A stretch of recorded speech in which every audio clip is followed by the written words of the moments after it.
take their places. If I could start with Mr. Smail Alawa, who is General Director for Europe at the Ministry of Foreign Affairs of the People's Republic of Algeria. Thank you. Dr. Jahida Bukhalfa, who's the coordinator of the Water Governance Program in the Arab states of the United Nations Development Program. Mr. Mitja Britzel, who's the Secretary of the Ministry of Agriculture and the Environment of the Republic of Slovenia. Ambassador Fabio Pigliapoco, Secretary General of the Adriatic Ionian Initiative. And last but by no means least, Mr. Fatala Sijilmasi, Secretary General of the Union for the Mediterranean.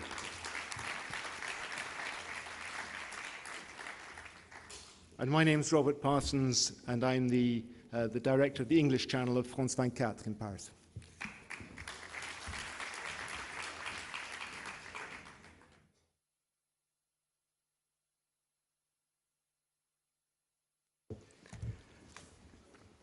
If I start, I think, by making just a couple of quick points, and then I'll pass to the panel and ask them individually to make short statements, and then I'll probably put a question or two to them, and then we can throw the debate open to the floor. We've probably got somewhere in the region of an hour and 20 minutes. So if I could just ask one thing as well, that when we take questions from the floor, if you could keep your questions as brief as possible and avoid making statements if you could. Thank you. This debate about water is a fascinating one which has been around for a long, long time. I remember earlier in my career as a journalist talking to a colleague of mine at the BBC. This is about 15 years ago. And he had just applied for a post as the correspondent for the BBC in Jerusalem. And he came out of his board with the BBC saying all they wanted to talk about was water and the implications for the region, the implications of global warming, poor governance, population growth, and competition over increasingly scarce water resources. The feeling then, this is 15 years ago, was that the Middle East in particular was on the brink of a conflict. Not over oil or anything like that, but over water. It hasn't happened, but I looked back to the period a couple of days ago to see what sort of articles were being written. I went to the BBC and I came up with a quote by Israel's then water commissioner. This was in 2000, Meir Ben Meir, and this is what he said. At the moment, I project scarcity of water within 5 years. I can promise that if there is not sufficient water in our region, if there is scarcity of water, if people remain thirsty for water, then we shall doubtless face war. Well, not 5 years, but 13 years have passed since then, and we've not yet had a war in the region fought over water resources. On the contrary, one could argue that water has become a source of cooperation, and not just in the Mediterranean, but elsewhere in the world as well. If you look at Central Asia, over the resources of the Amu Darya and the Sir Darya rivers between Pakistan and India, where international water management commissions have mediated disputes despite the tensions between India and Pakistan. But quite clearly, there's no room for complacency. And to be sure of that, we only have to go back a few months to June of this year, when the then Egyptian president, Mohamed Morsi, threatened Ethiopia with the prospect of war if Ethiopia went ahead with its plans to construct a massive new dam on the Blue Nile. He said, "We will defend each drop of Nile water with our blood if necessary." Mostly bluster, you might say, and indeed President Morsi subsequently adopted a less antagonistic position, but it's not difficult to understand Egyptian concerns. The country takes 95% of its water from the Nile, and a growing and increasingly restless population wants more rural jobs and more food, a problem common to many of the countries in the region that we're talking about today. And that's without taking into account the possible effects of climate change, which many are now estimating could reduce the discharge of the Nile River by 25% over the next decade or so. In short, the stakes, despite the fact that we've gone these last 15 years without conflict, are getting dangerously high. Much the same could be said about Iraq and Syria, where concern has been mounting for a long time about the effects of Turkey's massive Southeast Anatolia project. So if there is one thing that everybody is agreed on, I think, it is that institutional environments need to be stable to make possible efficient and sustainable management of increasingly scarce resources and fragile infrastructure. The MENA region hasn't descended into conflict yet over this century, but that allows absolutely no complacency for the coming years. Across the Arab world, as we've seen over the last few years, new forces are coming into play, old structures are collapsing, the population is growing very fast, climate change is already eating into scarce water resources, and there's clearly a lot that needs to be done over the next few years to make sure that the fears of the past are not realized in the coming years. So what needs to be done at local, national, regional and global levels to promote the sustainable use of water?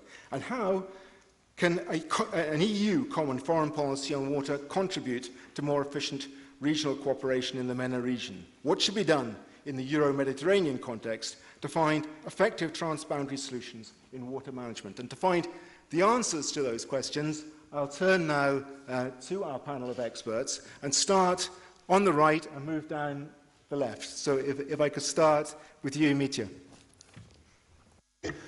Thank you very much, and thank you for the challenge to start. I would like very personally and direct maybe express my feelings about what you already opened. I'm working almost 2 decades on this issue on the regional level by implementation regional convention for the Mediterranean Sea, and this is why I'm somehow here to talk also with our friends from MENA region, how to share those experiences. I believe that first regional convention for the protection Mediterranean coast and sea, Barcelona Convention, is, let's say, excellent framework for cooperation, but of course with many, let's say, gaps. Why and how it's the answer political situation and political reality. But we do have from 1976 an excellent regional framework for cooperation. My personal experience is that it's really excellent framework. Why? Because all countries experts from the Mediterranean countries are, let's say, active in cooperation and explaining their views, visions about sustainable management of coastal and marine resources. This is, let's say, great, but again, political and economic reality is another let's say, side of the same coin. But what I learned, that addressing the so essential issues as the water is, and water resources, and how to share water resources, brings together to the same table even, let's say, Israelis and Palestinians. This is for me something what is not very usual practice. And this is encouraging me that it's not the problem, let's say, how to make, to bring people together. The environment and the natural resources are, or the central part where it's possible cooperation. But going now and I do not want to go into details, but my second personal experience is that, again, water is, again, an issue where it's possible to make, again, or to enhance cooperation after conflicts. I worked, and this is my, let's say, somehow also personal experience, after the war on the Balkan, in Sava River Basin, we were able to find a common language and interest that in year 2002 we signed framework agreement for the Sava River Basin with among 4 Balkan countries, shared the same Sava River Basin, and today we do have huge products, let's say, common Sava River Basin Management Plan prepared according with the EU Water Framework Directive. This is my personal experience. Let's say this is good side, but maybe on the next turn I will set on the other side of the coin something more. Thank you. Jahida, if you could...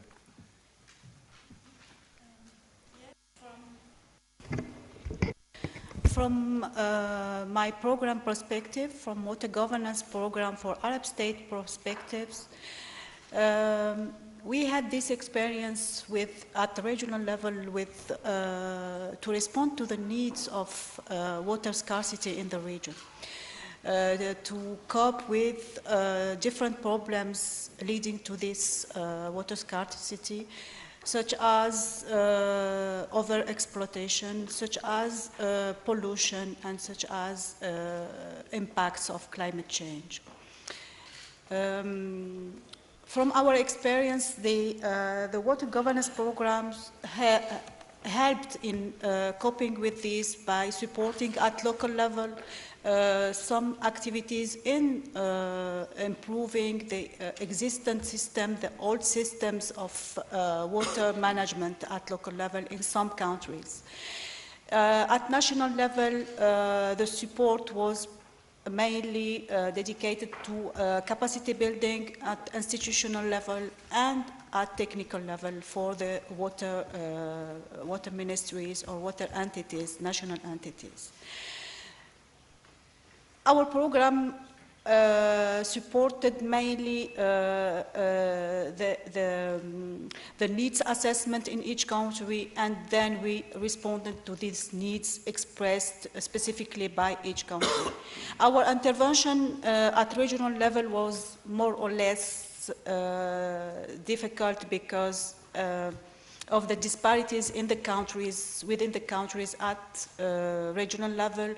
It was mainly to support in building capacities for management of the shared water resources, which is a complicated issue because you have to deal within shared water resources within the countries themselves and outside the countries, because some of this, like you said, the problem with the Nile and Egypt, some of the problems are becoming from outside the country itself. So I think that the most, if we succeeded to give answers at local level and at national level, at regional level it was more complicated because of certain sensitivities among the countries.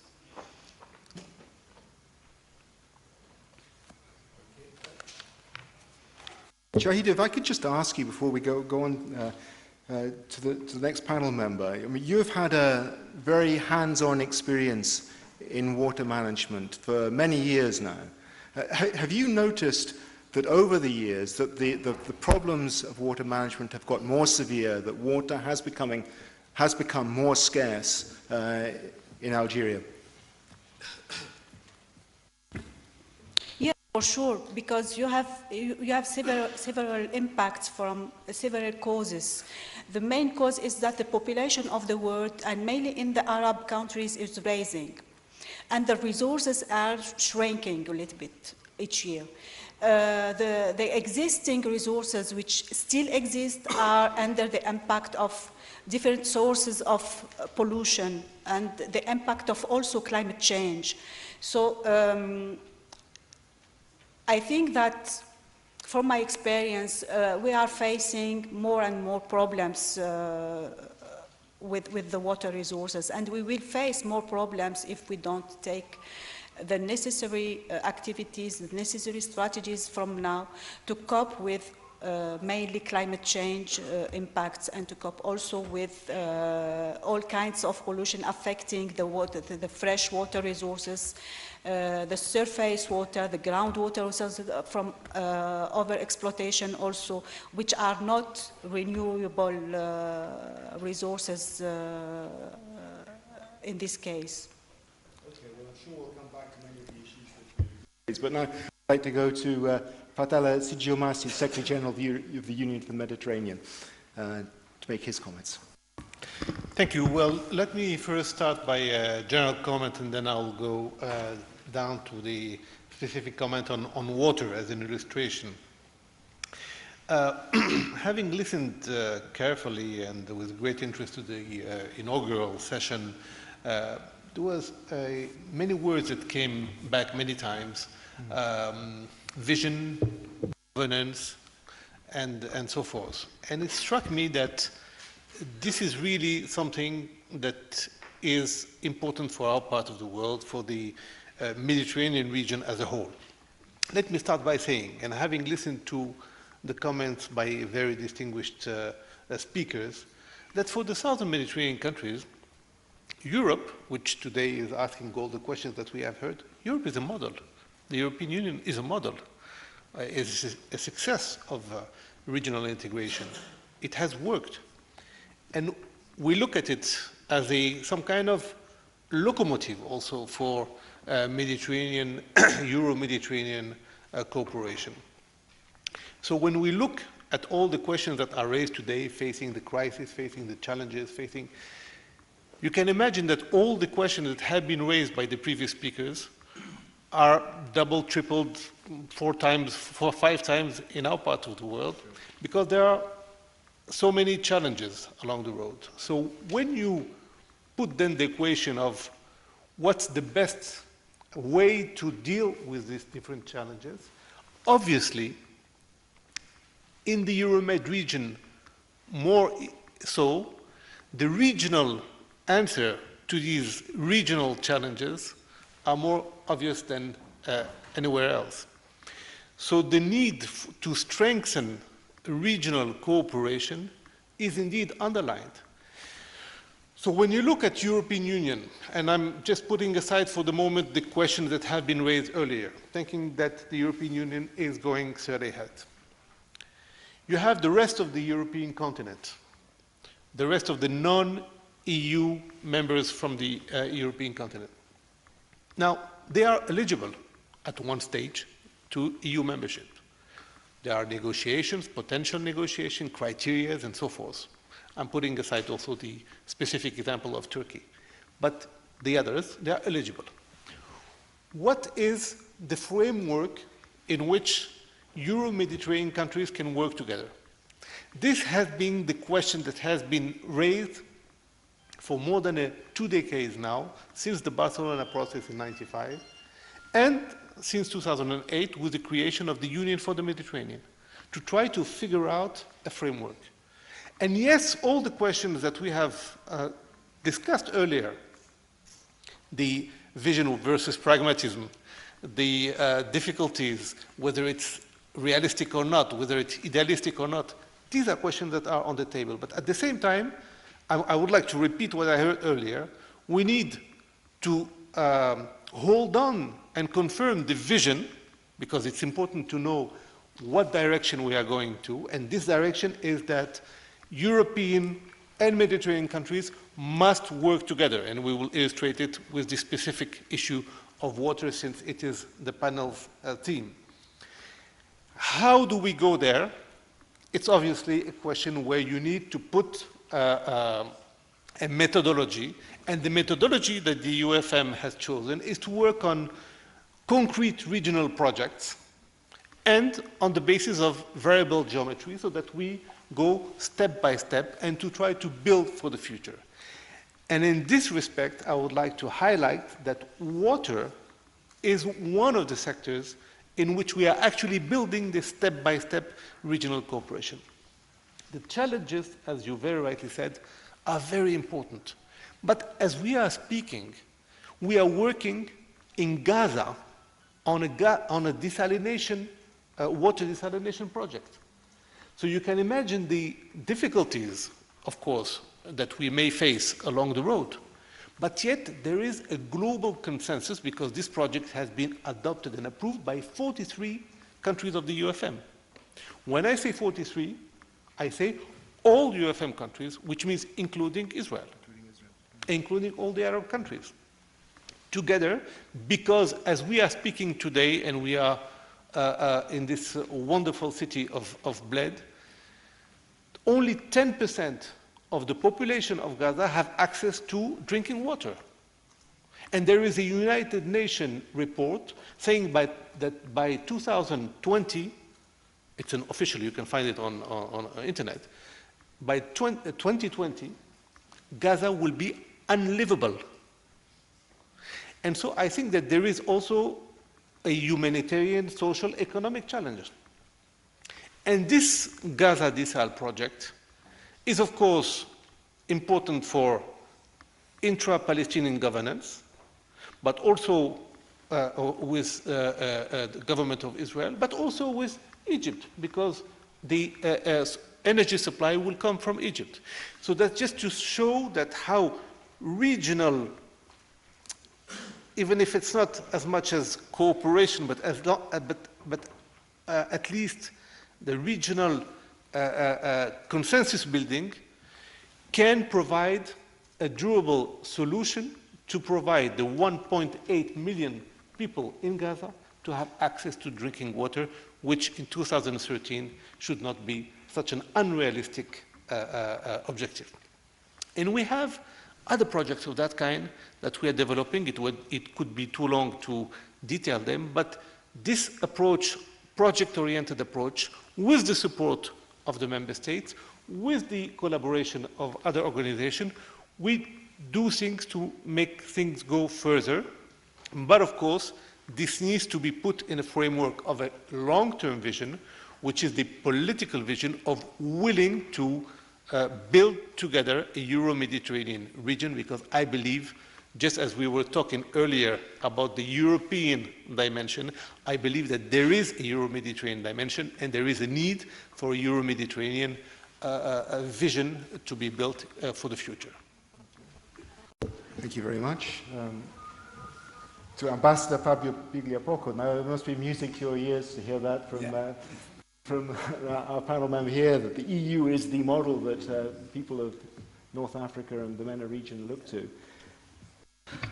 Thank you very much. Yes, I am encouraged by what I heard from the previous speaker because, you know, I confess that when I received the invitation, I was a little bit hesitant. How can I give some value added to the conversation, coming and building on what we are doing in the Adriatic Ionian region? Then I imposed to myself a kind of title of my intervention saying the Adriatic Ionian macro-region as a possible example, and I stress possible example, for a collective response to water management through regional cooperation.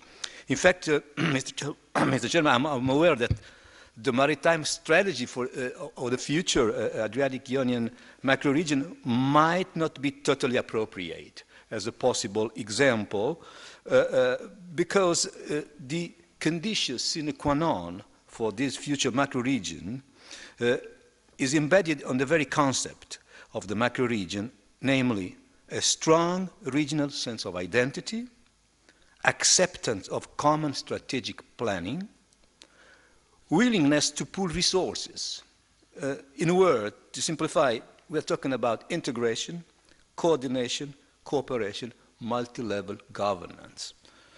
Well, it's not for me to say whether this condition exists or will exist in the foreseeable future in the MENA region. That's why I was a little bit reluctant, with the fear of not being, useful to this conversation. But I hope that you take what I'm going to say just as an example, as a possible example.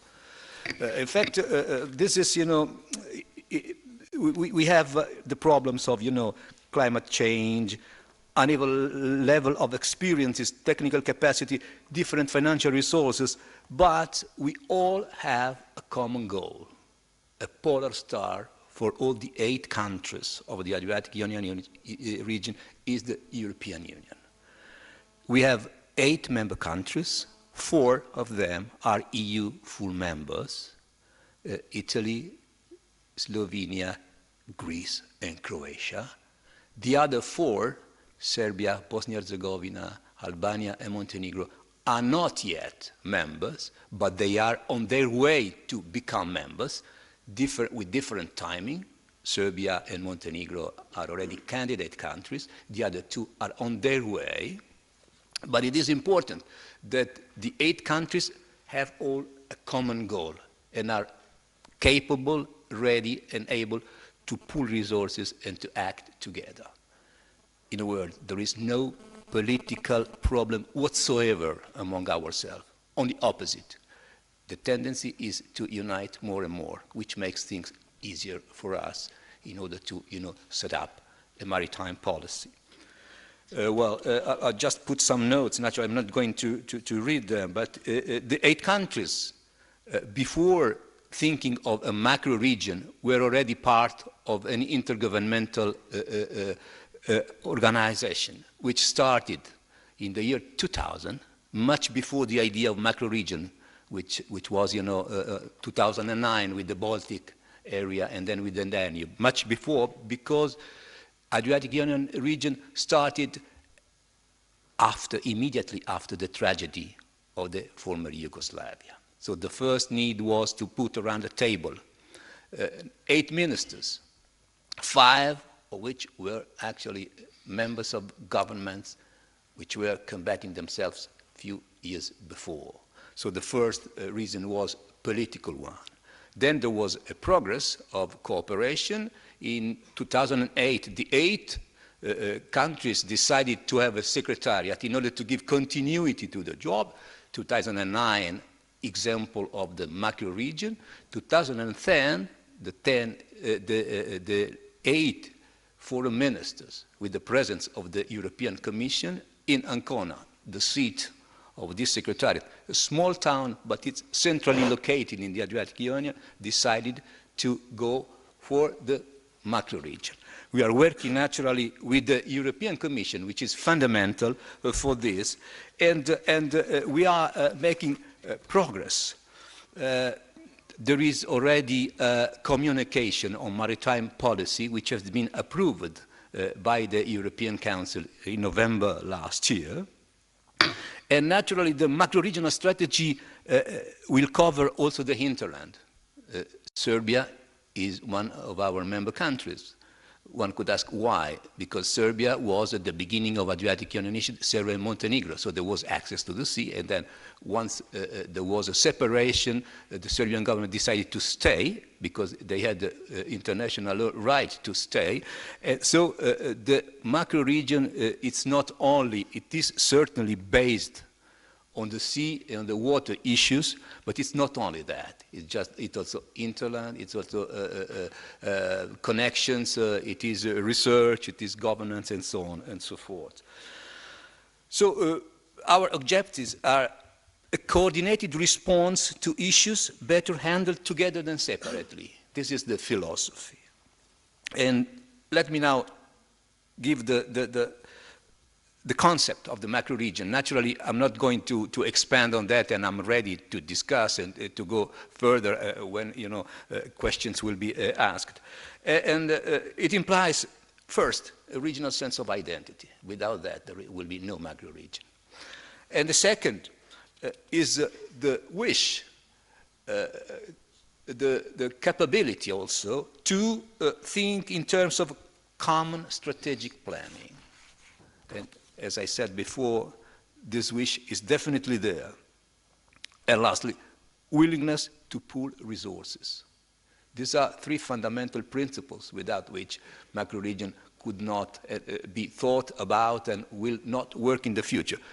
Happily, we can say that in our organization, they do exist and are there. So the principles are, as I mentioned before, integration, coordination, cooperation, multi-level governance. These are the principles and the pillars of this philosophy and of this policy. One more word, and then I will leave the floor to the other. Multi-level governance will be fundamental. in order to make this program effective. The civil society, that's another very important concept, will also be involved. So it's not only for the government to work on the macro region. By no means. Civil society will be involved since the whole approach is based on a broad bottom-up approach. Let me just give another word on that. Macro region has a meaning only if subsidiarity is applied. Without subsidiarity, there will be no macro region. Subsidiarity means that decisions about funds will be taken only on the basis of the need indicated by the stakeholders, which means that those who will be the beneficiaries will have the task to tell us, the government and the Commission, we need this, we need that, because we know how to use it, because we have planning capacity, and because this money will not be wasted. Unfortunately, in the past, many times, money was allocated and there was no capability to spend, there was double emploi, as the French say, there was waste. So this is, just the right policy in order to avoid all the mistakes of the past. I have natural pillars and specific things that are already in the document that the Commission and in Europe have already approved and that will be developed in the larger macro-regional setting. But I will limit myself to this now and ready naturally to discuss further. Thank you very much. Now Ismail Alawa, there were a lot of points just raised by the ambassador there, and if I could just throw one of them to you before you start the points that you wish to make yourself. One of them was the readiness to pool resources. Is that readiness to pool resources, do you think, part of the situation in the MENA region at the moment? Just when we started, I mentioned the problems earlier on this year between Egypt and Ethiopia, so clearly there are problems. Generally speaking, though, do you think there is a readiness to pool? Thank you very much. As an introductory remark, I would first say that unfortunately in our sub-region of the Maghreb, North Africa, sometimes we have to share not the availability or the available resources, but we have to share the scarcity of water resources, unfortunately. We, thank God, we never, the war has never been on the agenda because of water resources, because we are here faced with the situation of scarcity of water. As we are talking, if we take the Middle East and North Africa region, we are talking about 5% of the population, world population, but only with 1% of water resources.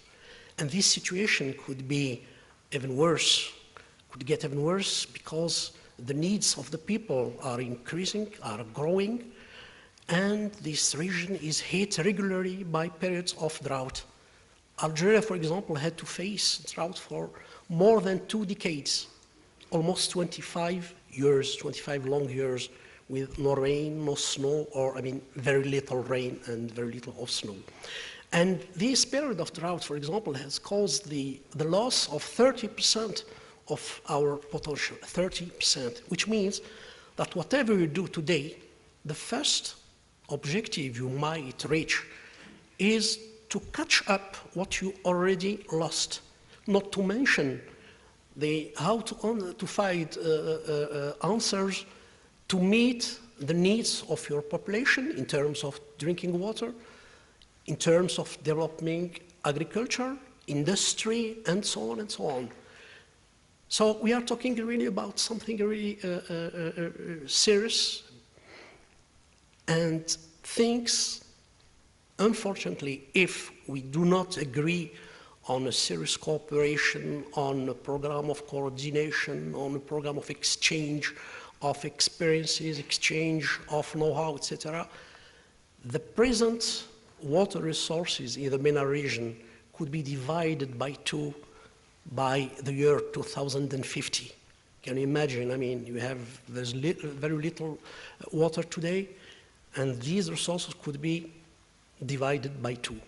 I mean, this by itself, I mean, these figures, I will not, go into details about the present situation, but the general picture gives you an idea about the challenges we have to tackle, the solutions we have to find, and no country, unfortunately, can say by itself, I will resolve the problems only with my own means or by my own resources. For example, Algeria has, in terms of financial support to the sector of water resources, for the period 2010-2014, the government has decided to spend $15 billion, $15 billion to develop this sector. As I mentioned earlier, to catch up at least to try to get to a situation we were in about 25 years ago, and at the same time to respond to the needs of industry, agriculture, etc. The cooperation in our neighborhood, if I may put it this way, is going very well. We have, first of all, local. Before you go and talk to your neighbors, you have to put things in order in your own house. This is what Algeria is trying to do. Now, water resources is top priority in the program of the government. Top priority. We have cooperation on bilateral basis with Tunisia, with Morocco, with Libya. We have trilateral cooperation, if I can put it this way, in these terms, with programs involving Algeria, Tunisia, and Libya, and more, on the sub-regional, at the sub-regional level, we have in the framework of the Maghreb Union a Council of Ministers of Water Resources. It has been here, it has been there since 1989. This was one of the very first ministerial councils decided by the member states to set up a Council of Water Resources Ministers. Plus, to give sort of arm to this ministerial meeting, we set up what we call Observatory of Water Resources, with the mission of thinking, examining the way the countries use the water resources more rationally, how to cooperate, how to exchange experiences, how to help each other, how to consult. We have today, for example, between Algeria and Tunisia, we don't have the equivalent of the Indus River or the Mississippi. But from every now and then, Algeria or Tunisia decides, for example, to build a small dam, for example. But knowing the effect on the neighbor or the neighbor state, these things are not to be done on a unilateral basis. We consult each other. We have been doing it with Tunisia, we have been doing it with Libya, we have been doing it with Morocco. With Mauritania, we don't have any specific program, because just for one reason, there are no rivers and there are no population living on in this frontier, in this border between Algeria and Mauritania. I talked about sub-regional level. On a wider, much wider level, in Africa, there is cooperation in the form of exchange of know-how between the African Union, the Maghreb Union, plus Egypt, and this it takes the form of benefiting from the experience and the technology held by an African center, which headquarters are in Tunisia. It's called CAERT. It deals mainly with topography, and it helps states to know better their territory, and it makes available some studies. All this, of course, I mean, it's not, I mean, we don't have any alternative to this. You have to cooperate with your neighbors. Because the very first speaker mentioned the situation in the Middle East, you mentioned, sir, in your opening remarks, the fact that water could be used as an arm for pressure, or at least it is perceived as such. And we have been witnessing in different parts of the world, threats to recourse to the, which is, it's a weapon. So the challenge today is how to change this vicious circle of being frightened of seeing the water resources being used as a threat or being used as an arm, to a virtuous circle where water sources could be used to get people get together and talk together and share what they have. I mean, most important for humanity is water.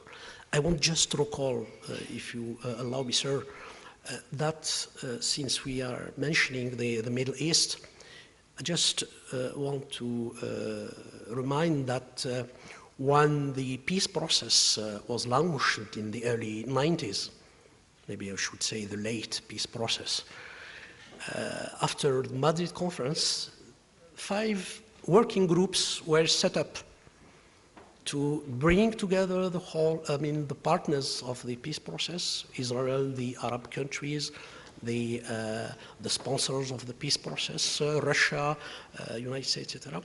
5 groups were set up to find, to try to get people get together and talk and see how they can cooperate better, how they can coordinate better. There was a group called ACRS, Arms Control and Regional Security, a group on refugees, a group on economic cooperation, a group on environment, and a working group on water. This by itself, shows how important the issue is and how, conscious the parties to the peace process and the sponsor, how conscious they were, all of them, about the importance of the water issue. Unfortunately, well, the fate of this working group was the fate of the peace process. Well, these are only opening remarks. We can get okay. We've run through some of the big issues here. What we're going to do now is I'm going to put 2 or 3 questions to the panel. And encourage the panel to debate amongst themselves a little bit as well, to respond to each other's remarks. Once we've done that, I'll throw the debate open to the floor and you can put your questions. But first of all, I'd like to turn to the panel. And start perhaps, Fatullah, with you. You mentioned how important the European Union is for the MENA region, that it is an example of a success story. But more specifically, how do you see, and this is a very general question, I apologize for that, but how would you like the European Union on this particular issue to engage in a more active way with the region? Well, I was, first of all, reminding, in a way, the audience with regard to what we heard earlier, which seemed sometimes a little bit pessimistic about the future of Europe, and saying, well, if you are pessimistic, what can we do? So it is important to know that everybody is facing challenges. I think it's the name of the game, unfortunately, or fortunately, I don't know, but it is a fact. And we have to work in solidarities. This is very important. As all the speakers have mentioned earlier, and in water, just as it is true in any other sector, you cannot face a challenge alone. Funnily enough, sometimes we still see national reactions to what is very obviously very regional sometimes international challenge. But it is a fact that regional integration, regional cooperation is indeed something that you must strive for, even if it means doing it gradually. But if I can just jump in there, I mean, there's clearly around this table here, and on a much wider basis than that, plenty of goodwill, both in the North Mediterranean and the South Mediterranean. But we just heard from Ambassador Piliopoko. He said, for this sort of cooperation to work, an awful lot of things have to be in place first. A regional sense of identity, common strategic planning, readiness to pool resources, for instance. And he mentioned too, civil society involvement. So just if I can finish. Sorry. Because he didn't let me finish. No, the answer to that, and it's a legitimate, challenging question, the answer to that is coming back to the debate that was earlier between vision and pragmatism. The vision needs to be there. We need to state the obvious. We need to state it and state it again, because the political will is important. But once we have stated the political will and the vision, it is not enough. So this is where we come back to the operational démarche, and this operational démarche, and I think it has been illustrated by many examples around the panel, and I fully share on a personal level this bottom-up approach that has been referred to earlier. Yeah. We need to build on concrete, tangible results, because if you don't see the benefits, and when you say you don't see the benefits, who sees the benefits? The civil societies, the stakeholders, the private sector, the media, the public opinions. We need to see tangible results, and these tangible results need to be worked. If I cannot do 100%, does that mean that I am limited to 0%? No. Can I do 10? Can I do 20? Can I do 30? With whom can I do it? With whom can I bring together some kind of dynamics into putting things in order? This is what we are trying to do within the UFM to give a meaning to what we are doing. And this is why earlier I was giving the example of Gaza, but there are so many examples, and I fully share what my Algerian colleague said earlier about these cooperation that exist bilaterally, trilaterally, regionally, you know. In a way, whatever works, but let's build, because the challenges are very important, and we cannot wait until the environment is a perfect environment until we actually achieve progress.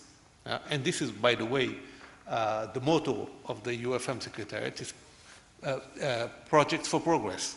Projects for progress. Yeah. So it's all about gaining territory in order to start answering concretely the different challenges. And I would like here, because you mentioned it and I would like to underline it, the importance of the interaction with the stakeholders. We don't work together, just as we don't work alone as countries, we don't work alone as institutions. We work with the private sector, we work with the NGOs, with the civil societies, and we do, when we say we, it's not only the UFM, but all the institutions that are in the process. It's all about consensus building and result building. Sorry. Michi Abritsa, you wanted to come in. I'll next. Thank you. Just to remind all of us, when we're talking about the need for the common vision, let's say, I would like to remind all of us that officially we do have the vision, let's say, for the Mediterranean, and I have to mention here, let's say, adopted Mediterranean strategy for sustainable development. By the way, it was adopted in Slovenia in 2005, COP 14 for the Barcelona Convention.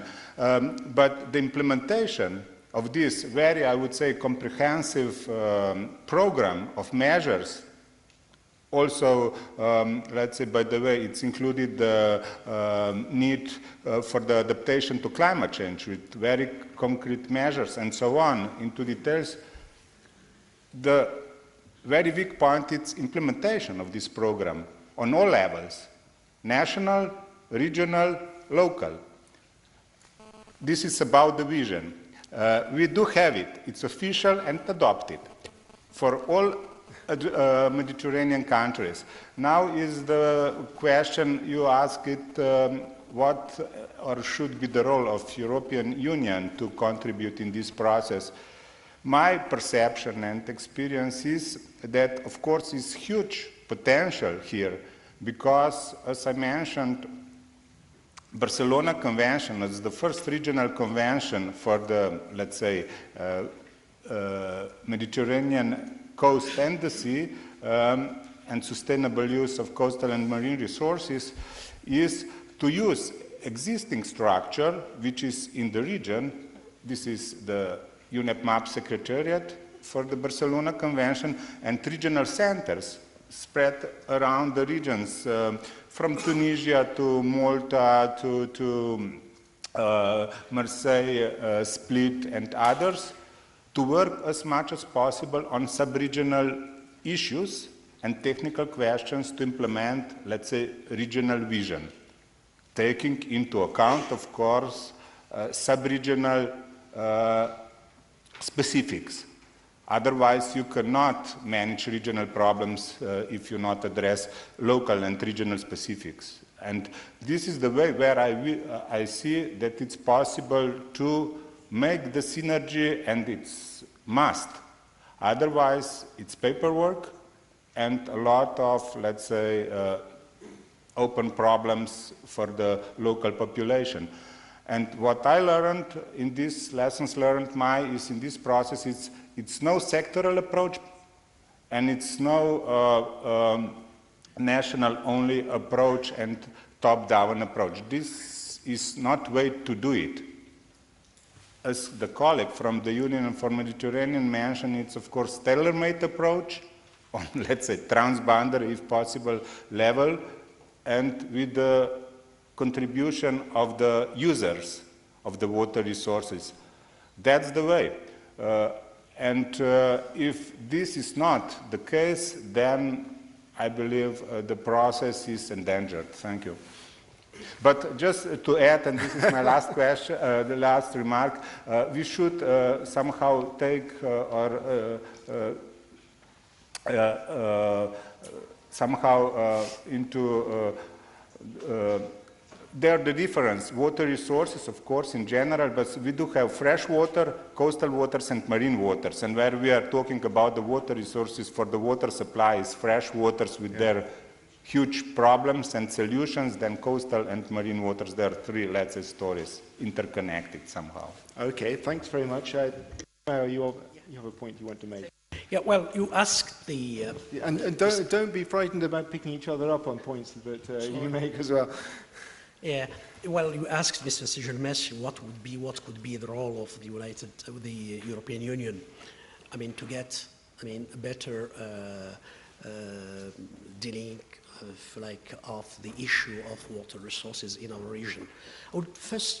I was sort of struck when we listened to the first panel talking about the future of Europe, changing Europe in a changing world.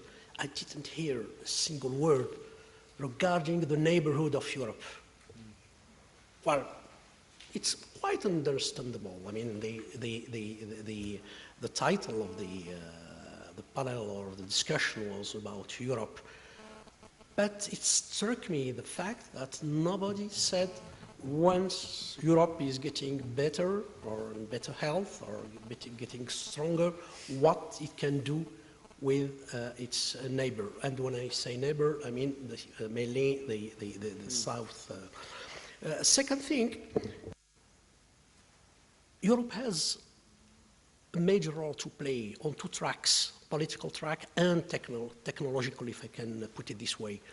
Politically speaking, we had the first, until now, the only and last meeting of water resources minister in the framework of Union for Mediterranean, the Mediterranean, that was in Barcelona, I think in April 2010, and the declaration which was discussed by the minister could not be adopted for one reason. One of the member states refused any reference to occupied territories. So this says a lot about the importance or how shall I put it, the over importance of the political climate or political environment on technical issues, on a matter that is of importance to the peoples of the whole region, the Mediterranean region, the MENA region, etc. So this says a lot. And here I think there is room, there is a place for Europe to play a better role, to try to ease the tensions in the region, and try to use its influence to bring the parties together and accept mutual concessions. This is the first track. Second is just in terms of technology and transfer of know-how. Today, as Algerians, for example, we pay a lot of money for foreign partners, including and mainly Europeans. But we want to switch from a situation where we pay, to put it in short, to pay for the construction of dams. We are prepared to pay to learn how to build dams, because it's technology, very high technology, it's something, which is not at the, not only any company can build a dam. Well, I say dam just as an example. Of course, there are other programs of, relating to water sources. And here Europe has also a major role to play, to see that things do not get to a situation where you can find people really, facing scarcity of water that could lead to hostile behaviors.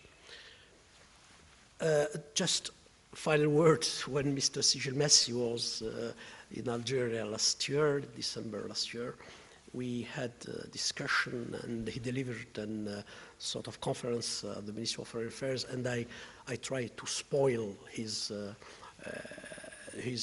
pleasure when he mentioned this desalination unit in Gaza. And I told him, what frightens me is that countries, members or non-members of Union for the Mediterranean, can finance this project. I think $310 million, something like that. And it could be this, once it is built, and once we think that we resolve the problem of the Gazawi, the inhabitants of Gaza, Israel can come one day and decide to bomb it. As it happened in the past, many projects, many economic or social programs financed mainly by European Union because of the political situation, which is rather volatile, could be just, bring things to square one. This is just to say how important for everybody, concerned with what's going on in the region, to bring and to try to do whatever is possible to ease the tensions in the region. Okay. Would you like to respond to some of those comments? Yeah, I feel very selfishly relieved by listening to what our colleagues have said, because, the 8 countries of AII are definitely in a better situation. First of all, we have no water shortage. For us, the point is to manage water resources and, above all, to manage sea resources. Actually, our policy is concentrated on sea resources, how better use and how to exploit them in a reasonable and sustainable way. The second good point for us is that we can profit from other shortcomings, in the sense that we have the example of 2 macro regions which are now in existence. They have made some false steps they know that, they are trying to change something in their mechanisms, we can profit from that. It's lesson learned. So hopefully our way will be a little bit smoother than the way of those who started this kind of process. Third, our friend here on the left mentioned the political meaning of regional cooperation. For us, it's fundamental. It's fundamental because, as I said at the beginning, 4 AII members are non-EU members yet. And I highlight the yet, because they are all going to be sooner or later, with different calendars, full members, because we all think in Europe that having this black hole in the belly of Europe is unnatural. Means instability, means problem, and that is something that has to be changed and solved once and for all. We are in a moment that European Union sees the so-called enlargement fatigue. Enlargement fatigue, in poor words, means that after Croatia, the next one will have to wait. Yeah. And probably will have to wait longer than expected. Therefore, being for them part of an organization which is totally linked with Europe through the European Commission, which is a fundamental actor in the future macro region. We work with them. We meet in Brussels. Our ministerial meetings are normally held either in the capital of the rotation presidency or in Brussels, and mostly in Brussels. For them, means that they are certain that sooner or later they will get to Brussels. They have embarked on a bus which will lead them to Brussels. Different stops, different times, but they have this reassurance. Think about the meaning of this for domestic policy of these 4 countries. No government of the 4 countries can do without union perspective. So that is another important thing, you know. And regional cooperation so is reaffirmed as a political value. So macro region will be not only important for the 8 countries as far as economy, project, programming, subsidiarity, getting the fund when the funds are needed and asked for, but also means political stability.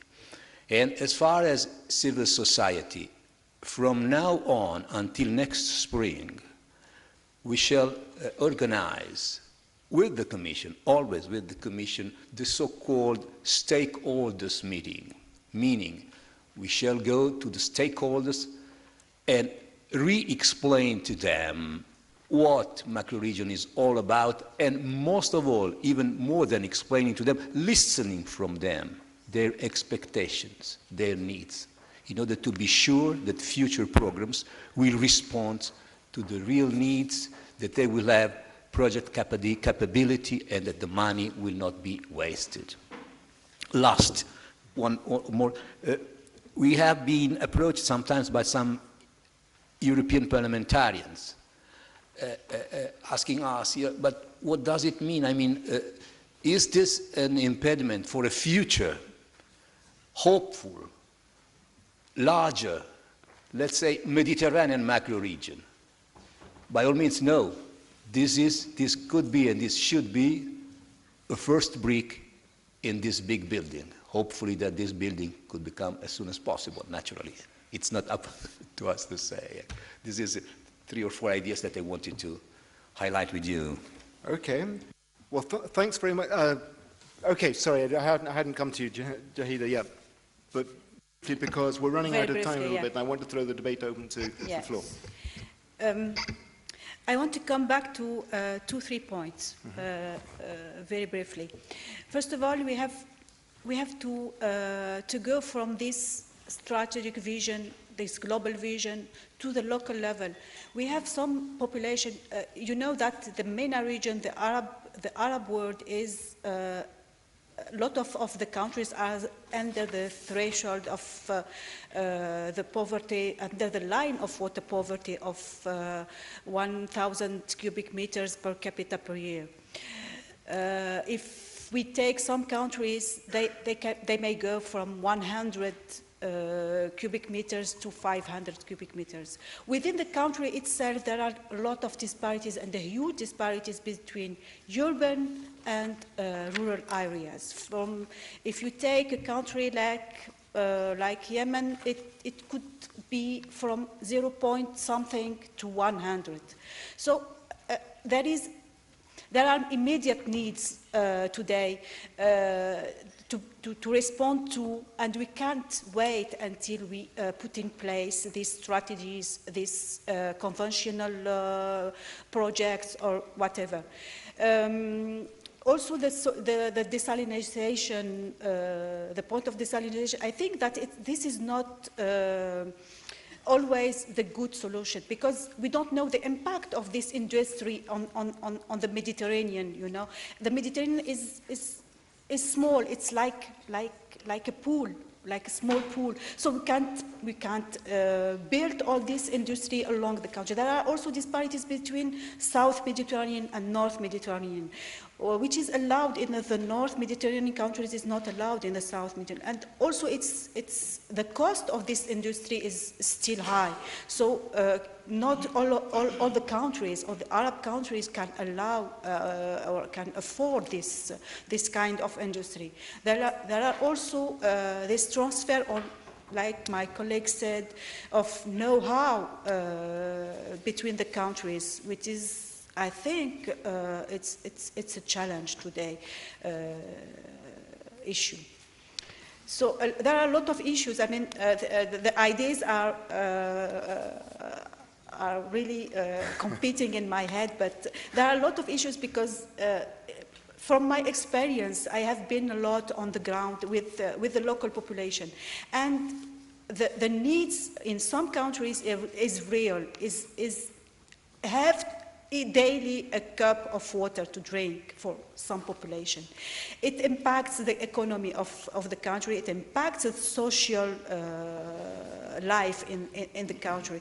And if we can't bring... Are you talking specifically about Algeria at the moment? No, I'm not talking specifically about Algeria. I'm talking about... Specifically about Algeria, very shortly, when you finish. Yeah, I'm talking about the Arab countries. I mean, the discussion was around the Mediterranean countries in the framework of the Euro-Mediterranean program.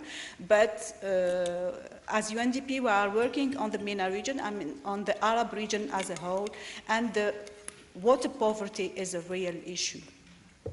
Very shortly, if you allow me, regarding this desalination, there are drawbacks, I mean,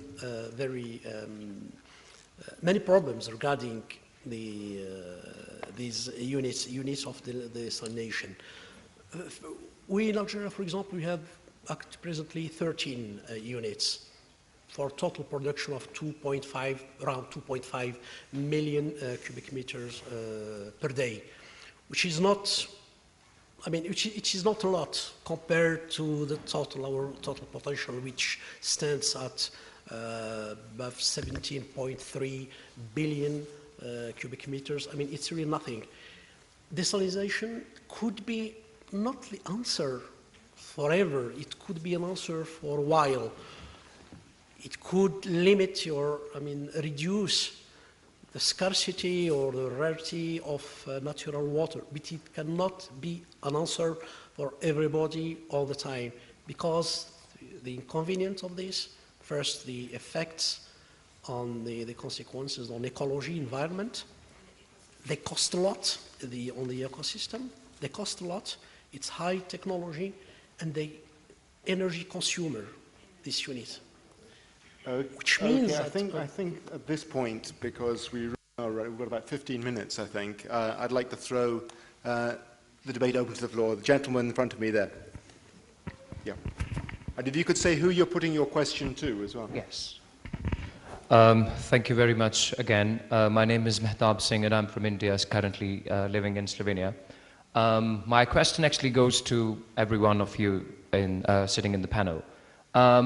We are talking about water, we are talking about water scarcity and water issues in MENA region, and I just happened to learn its full form 1 hour ago. MENA region, it's the Middle Eastern part of the world, but I'm so surprised that no one is talking about the war on Iraq. The war has polluted not only Iraq, various other countries.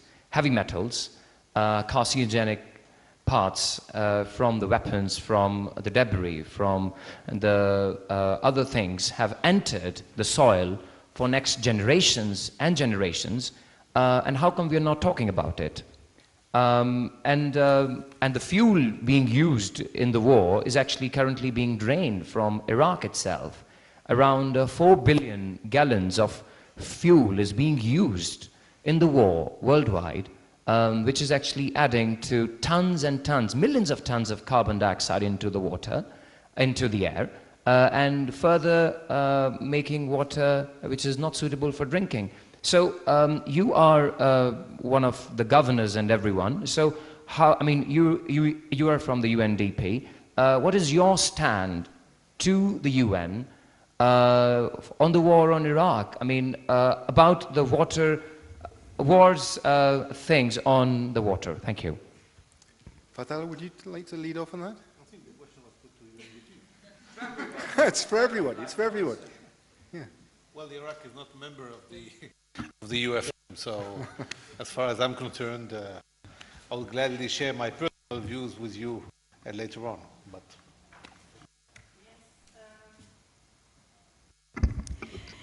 As UNDP program, I'm managing the regional program, and the UNDP procedures are to work with the government directly, and we can't work with any government if they have not signed the project document. So the signatory countries are benefiting from the program, but Iraq is not one of those countries who signed the program. Why not? Why not? It's the willing. I mean, we can't force the government to sign any. It's like any other program. I mean, it's like the Mediterranean, the Union of the Mediterranean, or any other intergovernmental agency is to have this willing from the government to sign. It's proposed to the government, but yeah. Okay. This is the internal reasons to the government, and we don't... but I think we have actually failed to understand that every moment we are unable to sign those contracts and deals, we are facing the loss of life. Okay, well, let's move on. The lady at the front here. Thank you. I'm actually the ambassador of Egypt to Slovenia. And Dr. Parsons, in your inaugural speech, you said that there would be no statements from the audience. I don't intend to make any sensational statement at the time, but I would have substantive comments, especially that actually used my country as a very good example of what is going on regarding the problem of water in Africa, which is the very good and close neighbor to Europe within the Mediterranean. And let me allow myself, first of all, to regret that I don't see on the panel whether a representative from Africa, from especially the states of the Nile Basin, and as well somebody from the European side who would actually be able to speak with us regarding this. I would allow myself, and I feel here obligated, to almost obliged to use my statute here to speak on the behalf of the African country, especially the World Basin states. And I would like to mention just this issue of the problem of the dam between Egypt and Ethiopia that occurred a while ago. Actually, the issue was raised somehow a few years ago, but it started really to get very hot within the last year.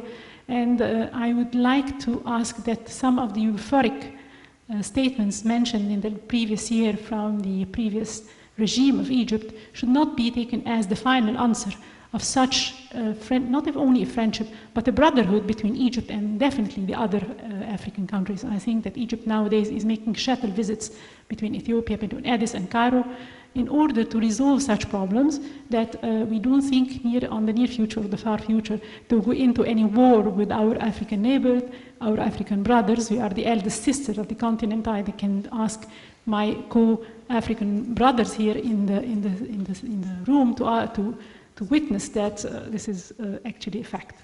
I would jump to the next comment and would address a question to the members of the panels here of how can we, as member of the UFM, and I address myself to His Excellency Ambassador Simish Lassi, and to the other dignitaries here, how would Europe participate in the capacity building of the North African countries, with also working with the Nile Basin countries, in order to enable them how to maximize the gain of the basin, how the water of the Nile River, how to use better capacities to enable them in a more advanced, high technology way to use their resources, not in the near future, but the very far future as well, keeping in mind as well that the scarcity of water can touch as well the Nile River. I would also like to stress upon something that what is happening in Egypt today regarding this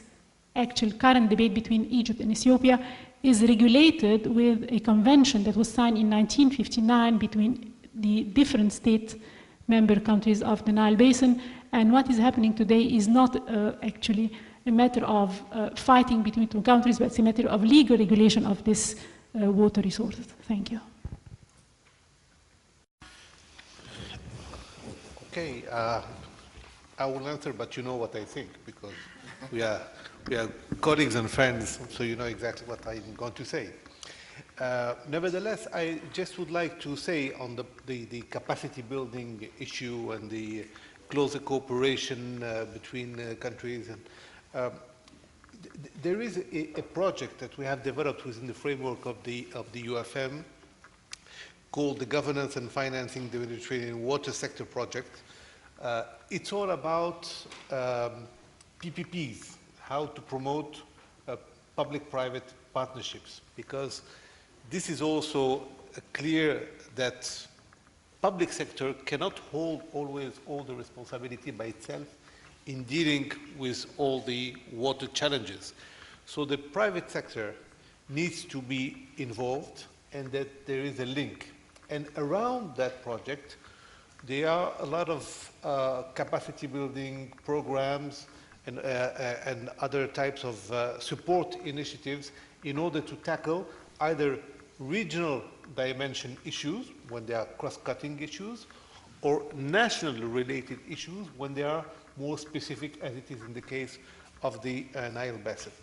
For the moment, the countries that have joined, as I said earlier, we work on the basis of variable geometry, are Albania, Egypt, Jordan, Lebanon, Morocco, Tunisia, and Palestine.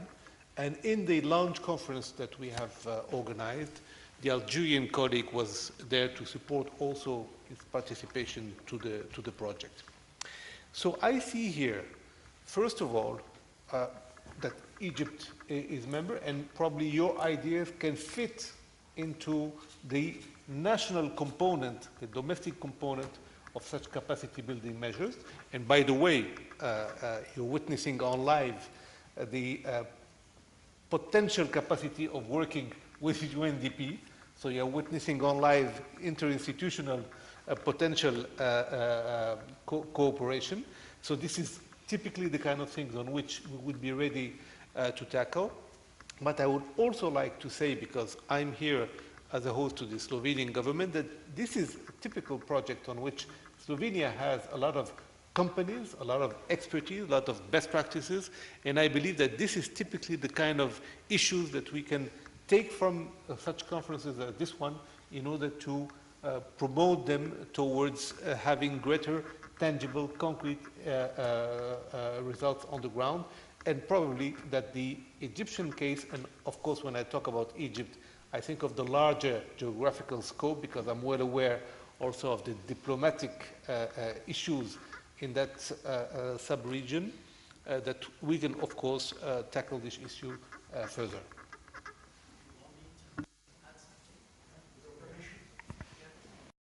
Just to answer the question, or to try to bring a contribution to the debate, I mentioned earlier that the European Union has two double track or two track role or potential role, politically speaking and technically speaking.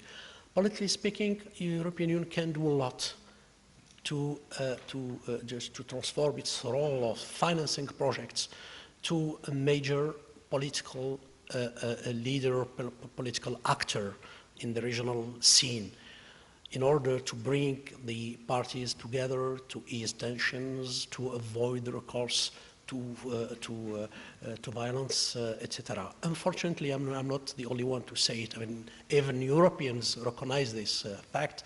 Europe is still looking for political role, political weight, so they can really have some influence on the events in the region. On the technical field, Europe maybe as such cannot do a lot. I mean, you want to say Europe, I mean the European Commission, but they can do a lot to push the countries individually to cooperate better with each partner of the Mediterranean. I'm talking about the south bank of the Mediterranean. In the meantime, there is room for cooperation between Europe as such and the regional or sub-regional groupings. I'm talking about, for example, Union for the Maghreb Arab Union. The European Union issued recently, about a few months ago, what they called a communication for cooperation with the Maghreb Union. And this communication, well, it just sort of listing of what can be done between European Union, and the Maghreb region. And this communication has been welcomed by the Arab Maghreb countries. It has already been discussed in the framework of the Arab Union, and this maybe would open perspectives and open the horizon for better cooperation between Europe and the Maghreb Union, including regarding cooperation in the sector of water resources. Okay, we are running late, but we started late, so I think we've room for a couple of questions. Thank you very much. I'm Marcus Gary-Waterford from the Regional Environmental Center for Central and Eastern Europe. And I'm at home not only in Budapest, but 17 other countries, including Slovenia. So we have an office here as well. One of the things that I find very interesting in the discussion today is that we were focusing on water, but we did not touch only slightly on energy and food. And when we think about water, food, and energy security, I think it's going to be quite important not only nationally, but also regarding to climate adaptation on a regional base. So my question comes to the panel is that when you are addressing the issues related to good and bad examples and challenges, do you take into consideration the interactions between the other sectors? So whether farming or food security, whether damming or energy security, whether water drinking related to also the sanitation issues. So the holistic approach is something that we could take across to the MENA region from the European side as a good practice, both nationally and regionally. And we have a lot of very good case studies coming from here. But are you interested? Are you having that kind of approach also built into the policies that we are discussing now? Thank you. Are we interested? Yes. Are we doing it? Not enough. But let me put it this way. Within the framework of the UFM, we have a Mediterranean Solar Plan, which is going to be adopted, I hope, in December within the framework of a ministerial of Euro-Mediterranean countries. It's important because it's all the issue of renewable energy. And of course, there is a link between renewable energy, environment, water, and so forth. We also have a program on urban sustainable development. And of course, that relates to transportations, to urbanization, to so many other issues. So we do have a lot of sectorial approaches that deal with issues that more or less gravitate around le bien-être, le well-being.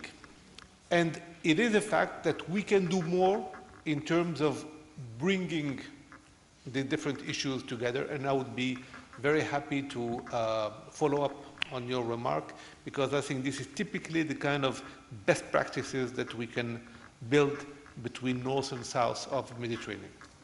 Okay, time for just one more question, and it's the gentleman in the middle here. I hope this works. Yes, it works. My name is Walter Licham. I've worked for many years for the United Nations and UNDP in water resources, including in negotiations with the Nile River Basin countries back in the late 60s on launching a UNDP comprehensive development study for the Nile River Basin. Interestingly enough, at that time, all, with the exception of the Kagera tributary countries, all said, stay out. What we do is none of your business. What we have is none of your business. Now, I have also served as an advisor to the Senegal River Development Organization. And in all of this, I found one basic problem, which, you allow me to say, you haven't addressed. In water resources management, interjurisdictional water resources management, there is no reciprocity in benefits. And when you negotiate water, and let us not forget that 1/3 of international water systems have no legal basis yet in their utilization and development, that the management of the upstream country reaches benefits or causes damages to the downstream. But the upstream receives nothing from what the downstream does.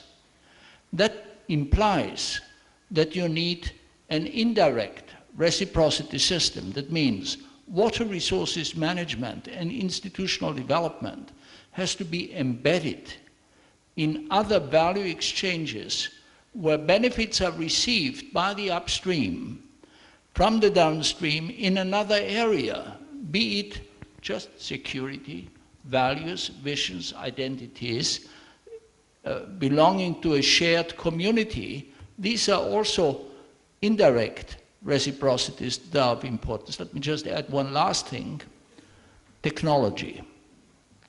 I launched, it's now 5 years ago, an agenda item of the United Nations on space and water.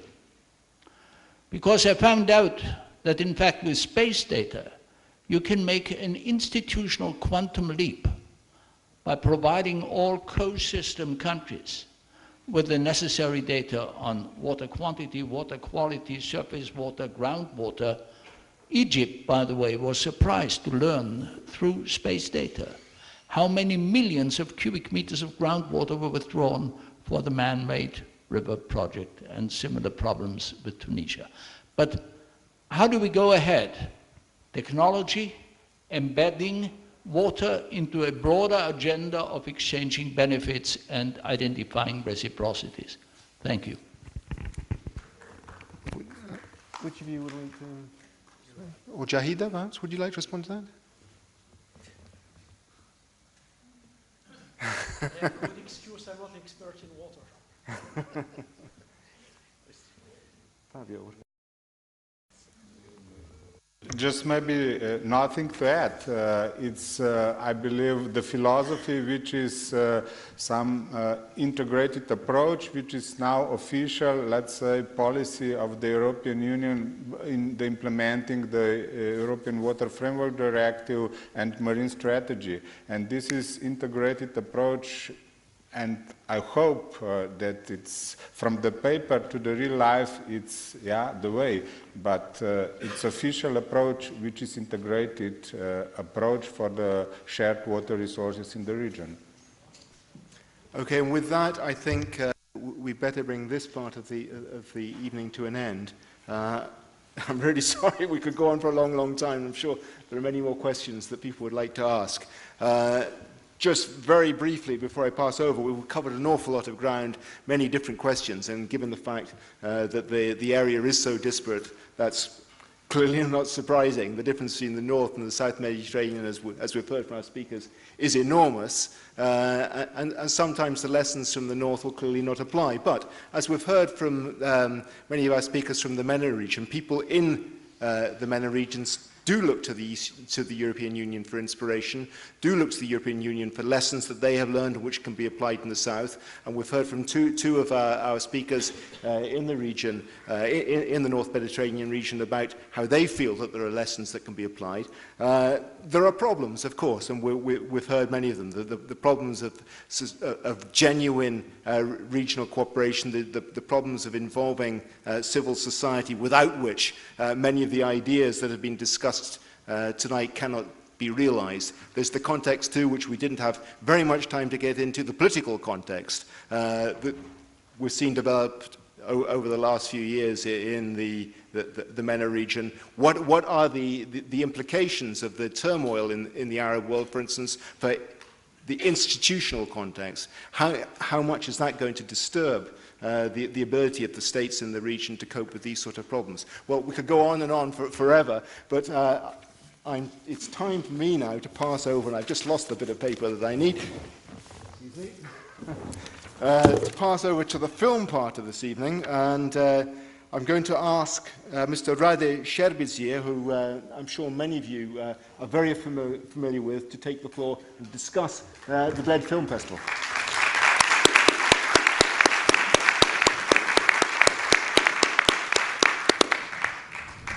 Hi, good evening. First, I must explain why I'm here. I'm a film actor, and yes, actually, I'm proud that I'm also part of this event, of this movement. I'm very proud that it coming from our Slovenia. It's the reason why we call Slovenia green country. Yes, I'll tell you, these two guys, his name is Marco and Daniel. They invited me last year and they said, we want to make film festival on Bled Lake. I said, well, come on, a new film festival. But they said, no, we want to be also part of this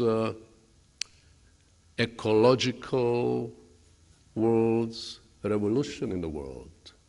And I said yes. That's why I'll just read you a few sentences.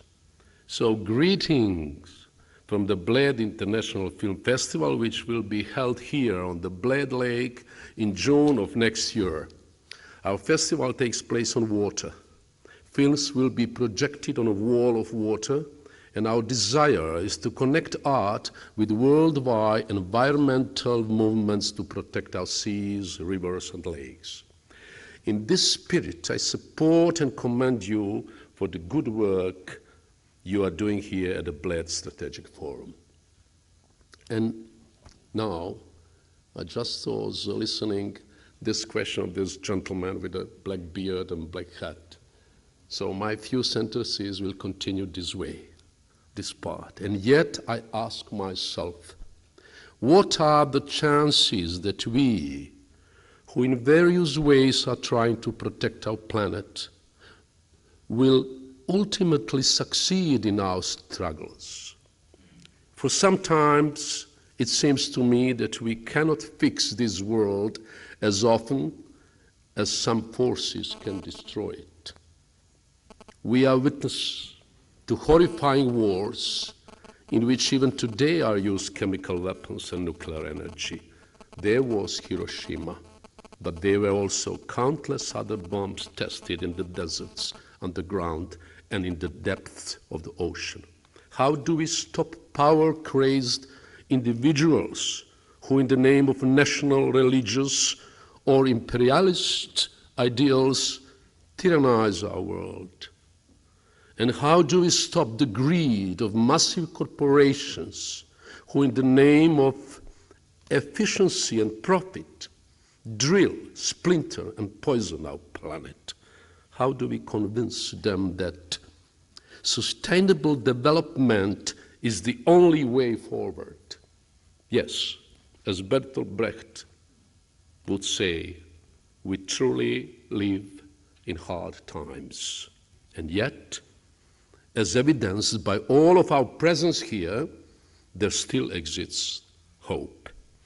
Everybody, professional politicians, I mean good politicians, businessmen, responsible businessmen, humanitarian workers, and we artists have to do everything we can to protect this planet, to save this world. So I would like to invite all of you to our International Film Festival, which will be held in June next year on the water of this beautiful lake.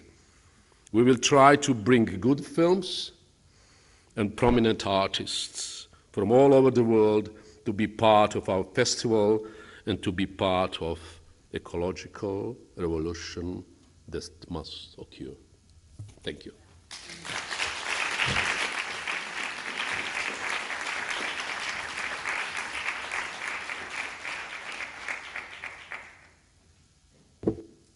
Brings this part of the evening to a close.